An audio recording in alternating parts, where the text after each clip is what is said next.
ચાર પેઢીથી બાંધણીના વ્યવસાય સાથે સંકળાયેલા પરિવારના જેબુનિસાબેન ખત્રી ઘેરથી બાંધણીની વિવિધ પ્રોડક્ટના વેચાણનું કામ કરતા હતા, પરંતુ રાજ્ય સરકારનો સાથ મળતા આજે ભુજના જેબુનિસાબેન પોતાનો વ્યવસાય સમગ્ર ભારત સુધી વિસ્તારી શક્યા છે.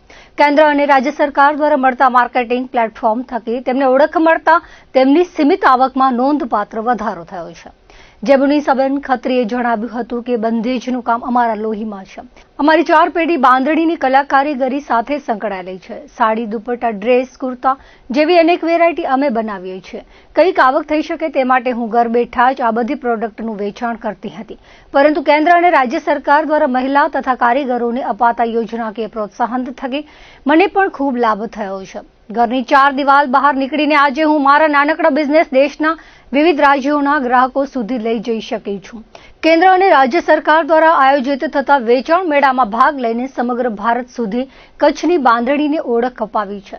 તેઓએ ઉમેર્યું હતું કે પહેલા ભુજ સુધી ગ્રાહકો સીમિત હતા, પરંતુ હવે અનેક રાજ્યોમાં વેચાણ મેળામાં ભાગ લીધો હોવાથી ઘર બેઠા ઓર્ડર મળતા રહે છે. આમ ઘર બેઠા થતી સીમિત આવકમાં નોંધપાત્ર વધારો થયો છે. ગ્રાહકો સાથે સીધું જોડાણ હોવાથી નફો પણ સારો મળે છે. તેમણે માર્કેટિંગ પ્લેટફોર્મ તથા અન્ય યોજનાકીય લાભ આપવા બદલ કેન્દ્ર અને રાજ્ય સરકારનો આભાર વ્યક્ત કર્યો હતો. બાંધણીનું કામ બધું કરું છું. બાંધણીમાં હું સાડી, ડ્રેસ, પછી દુપટ્ટા, સ્ટોલ, અલગ અલગ વેરાયટી ઘણી બધી હમણાં તો બાંધણીમાં થાય છે, બધું હું કરું છું.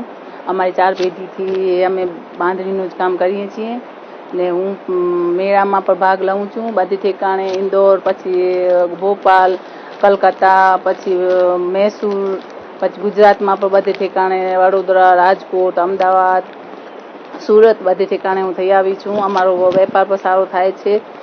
અમે ગુજરાત તરફથી અમને આ સ્ટોલ મળે છે, ગુજરાત ગવર્મેન્ટ તરફથી, ને સારું અમારું વેચાણ થાય છે. એમનો આભાર છે.